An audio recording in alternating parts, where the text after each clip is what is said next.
suite. Cocorico, objectif atteint, c'est-à-dire, c'est parti.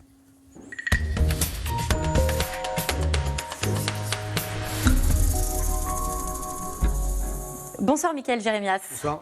Vous êtes ancien numéro 1 mondial de tennis, fauteuil, champion paralympique 2008, porte-drapeau de l'équipe de France aux Jeux de Rio. Cette nuit, les Français ont atteint leur objectif.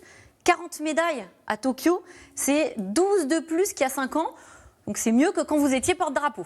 C'est vrai, merci de commencer comme ça. Vous avez fêté ça ? On fête ça tous les jours. Il y a eu 28 médailles à Rio quand j'étais porte-drapeau. En même temps, je ne suis pas que responsable de ça, c'était déjà très bien. Là, l'objectif, c'était 35, et là, les athlètes français sont en train d'exploser le compteur, donc 40 médailles. Alors, il y a encore beaucoup de médailles possibles d'ici à la fin de la semaine, parce que les Jeux se terminent dimanche 5. Mais non, c'est extraordinaire, on a des médailles incroyables, et en fait, une nouvelle génération. C'est ça la grosse différence, c'est qu'on a énormément de jeunes, et un an de plus a permis à tous ces jeunes de s'entraîner encore plus dur et d'arriver au niveau qu'ils ont aujourd'hui. C'est ça qui fait la différence sur ces performances aujourd'hui ? Alors, s'ils sont dopés discrètement pendant le confinement, qu'il n'y a pas de test, mais j'y crois ça, pas. Ça, on ne peut pas en parler ? Non, on peut pas parler. Non, la réalité, c'est qu'en fait, ça a très très bien bossé. Il y a eu des choix stratégiques, notamment sur le cyclisme. On a eu énormément de médailles, plus de 25% de nos médailles sont sur le paracyclisme. Donc non, c'est une belle moisson et c'est de bon augure à 3 ans des Jeux de Paris. De Paris, ouais. Pluie de médailles, performance inédite, là on le voit. Et pourtant, ce coup de gueule que vous avez poussé sur Twitter, c'était dimanche, on va le voir, seuls les médias auront le pouvoir de donner une place plus juste aux athlètes, quels qu'ils soient, amateurs, pros, masculins, féminins, olympiques, paralympiques. Je refuse de me résigner et continuerai à ne pas me satisfaire de ce genre de une. Et donc on va voir la une en question. Voilà, c'est la une de l'équipe. Vous étiez très en colère contre l'équipe. Je ne suis pas en colère contre l'équipe, je suis en colère contre le système. Le système ne comprend pas aujourd'hui l'impact que peut avoir une meilleure médiatisation des parasports en général et qui plus est les Jeux paralympiques. L'idée, ce n'est pas juste de se satisfaire d'avoir 138 athlètes qui ont un peu plus d'exposition tous les 4 ans. C'est que derrière, il y a 12 millions de personnes handicapées, c'est qu'on peut être des rôles modèles pour des gamins qui ont envie d'accéder tout simplement à la pratique sportive. C'est un enjeu de société en fait. Et symboliquement, même s'il n'y a pas que ça, l'équipe, ils sont ultra actifs sur le digital, ils ont une nouvelle émission quotidienne qui n'existait pas auparavant, donc ça va dans le bon sens. Parce que là, on voit... Donc on avait la une pour bien situer. On a Messi en grand et en bas à droite, la fameuse grande moisson. Mais l'équipe, c'est un journal indépendant. C'est un symbole. Mais symboliquement, en fait, on ne se rend pas compte le poids que ça peut avoir. Le 24 août, l'équipe, pour la première fois de son histoire, a fait une sur les athlètes paralympiques pour lancer justement les Jeux. Et a lancé son dispositif, ce qui était très bien. Et je l'ai souligné de la même manière. Mais entre-temps, j'ai vu qu'il a plus de médailles. Je vois qu'il n'y a pas trop d'actualité. Je sais que Messi est arrivé, mais il n'a pas encore joué. La même une le lendemain, c'est-à-dire le lundi pour son premier match. Et là il a une inversée avec Alexis Anquincan, champion paralympique de triathlon, médaille d'or, un athlète exceptionnel des performances. Je peux vous dire que c'est du très très très lourd. Vous inversez juste ça, c'est pas grave. Au moins la une en digital. C'est du symbole. Ils sont libres de faire ce qu'ils veulent. On s'est expliqué avec Laurent Prudhomme. Le directeur de la rédaction de l'équipe. Voilà, du groupe L'équipe. Et j'entends ce qu'il dit. Et ça va dans le bon sens parce qu'il y a des vraies aspirations. Moi, je suis exigeant parce que je sais ce qui se fait ailleurs, en Italie, en Angleterre, où je vis maintenant. Je sais ce que font les médias et comment ils traitent le sport paralympique toute l'année et depuis des années. Et non pas tous les 4 ans.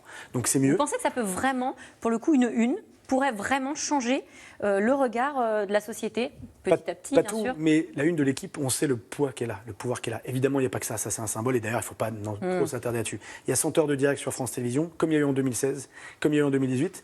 En 2021, il y a toujours 100 heures de direct.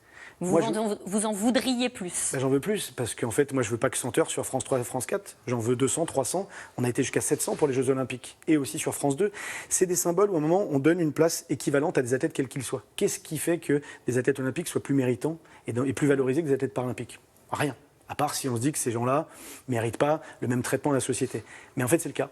On est la minorité la plus discriminée, selon le rapporteur des droits, et donc ça se voit aussi dans les médias. Les médias, c'est pas les pires. Je veux dire, c'est la société qui doit prendre sa responsabilité dans son ensemble et nous donner la place qu'on mérite, c'est-à-dire comme les autres. Oui, c'est vrai. Pour le coup, minorité la plus discriminée, et pourtant, vous représentez 20% de personnes dans le monde. Alors 12 millions de personnes. C'est énorme. Alors 15%, d'ailleurs, une campagne que je vous invite à regarder, We the 15, qui montre à quel point. Nous sommes les 15, les fameux 15%. De la population mondiale. Alors oui, attention, tout le monde n'est pas en fauteuil roulant, il y a 15% de personnes handicapées, tout handicap confondu, la majorité sont des handicaps invisibles.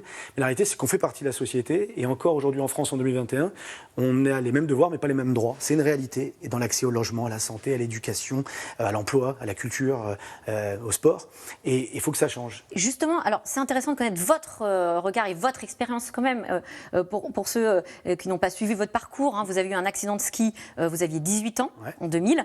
À ce moment-là, donc, vous êtes en fauteuil roulant. Quel était votre regard à l'époque et celui qui est devenu le vôtre ensuite sur le handicap? C'est pas tant mon regard, c'est le regard de la société. Moi, le truc. Parce que vous avez vécu les deux. Bien sûr. En 2000, les personnes handicapées ne font pas du tout partie de la vie de la cité. C'est-à-dire qu'on existe. Et de la vôtre? Et moi non plus. En 99? Moi, je connais pas. Moi, pour moi, le handicap, c'est le Téléthon une fois par an à la télé. C'est que ça qui me rappelle que le handicap existe. Sinon, je n'y suis pas confronté. À part un pote qui se casse une jambe à l'école, mais jamais j'étais confronté. Le regard de la société est extrêmement dur, très compassionnel, discriminant.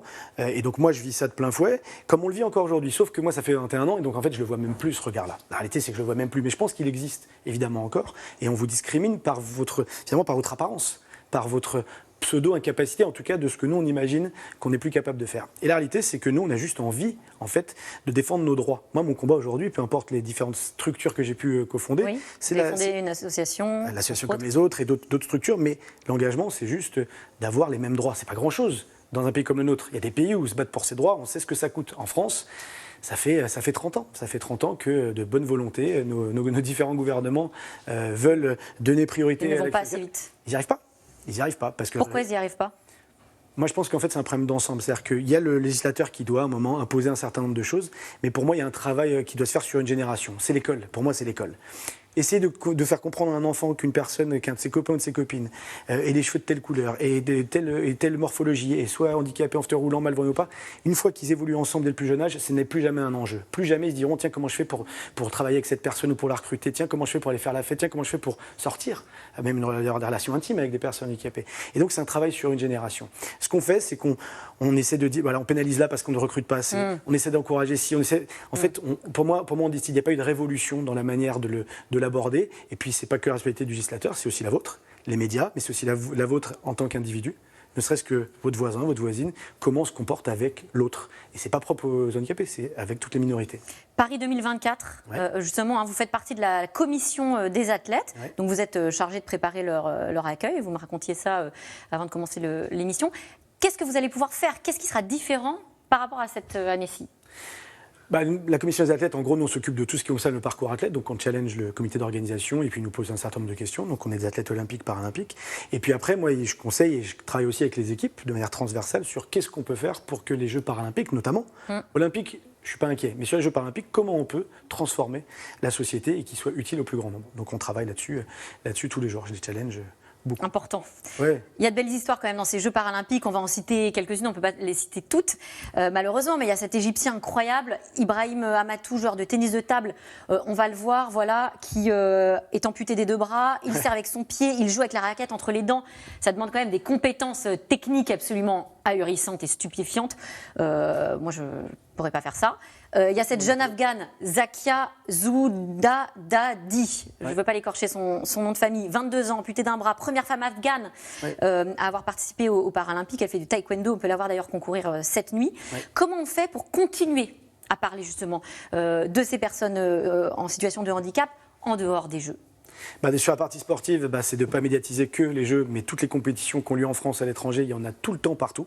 Donc on ne peut pas dire que ça manque de spectacle et de qualité. Et ça coûte moins cher, je vous le dis, que ce que ça coûte l'équivalent validé olympique. Et ensuite, c'est de faire partie du paysage. Et donc dans les médias, vous le savez, il n'y a que 0,7% de personnes handicapées qui sont présents dans les médias, soit en tant qu'invités, soit en tant qu'acteurs, ou personnes qui incarnent justement les programmes. Donc à un moment, il faut juste nous rendre visibles et se rendre compte qu'on est au moins comme les autres. Eh ben voilà, vous êtes là aujourd'hui et puis bientôt, exactement, et bientôt on pourra voir votre film aussi de l'ombre à la lumière, un documentaire que vous êtes en train de tourner, exactement. 150 ans de sport accompagné de personnes handicapées. Merci à vous, Michael Jérémias. Bon anniversaire à votre association qui a 10 ans et bon anniversaire aussi confraternel à France Info qui a 5 ans. Voilà, tout de suite, c'est dans l'air. Bonne émission à vous et puis moi je vous dis à demain.